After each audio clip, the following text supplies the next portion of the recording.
మరి ఆయన నీ దాసుడు నీతిమంతుడు ప్రవక్త తండ్రి గొప్ప పనిని చేసిన ఈ దైవజనుడు క్రీస్తు రాయుధారి తండ్రి కాపరిగా సహోదరుడుగా కాక్షరుడిగా తండ్రి నాయన మరి అపోస్తులుగా ఆయన పరిచర్యకులు గుర్తించి తండ్రి ఆ అనుభవాలు మరి ఈరోజు మా మధ్యలో తెలియజేసిన వందనాలు కనుక నాయన ఆయన జన్మదినము గొప్పది, ఆయన మరణదినము గొప్పది, అందరూ బట్టి స్థుతిస్తూ ఉన్నారు.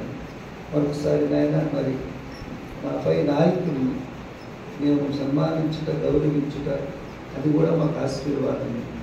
ఈ రీతిగా మేమందరం ఈ హెబ్రోను విచారణ వనములో సంఘంలో మేమందరం కలిసి ఈ కార్యక్రమాన్ని చేయుటకు ఈ యొక్క తండ్రి సంతోషాన్ని మేము సాక్ష్య రూపంగా తెలియచేయుటకు ఈ సహాయం మాకు ఇచ్చిన అందరూ బట్టి స్థుతిస్తూ ఈ దీన ప్రార్థన వినమని యేసు నామములో అడుగుచున్నాము తండ్రి. ఆమేన్.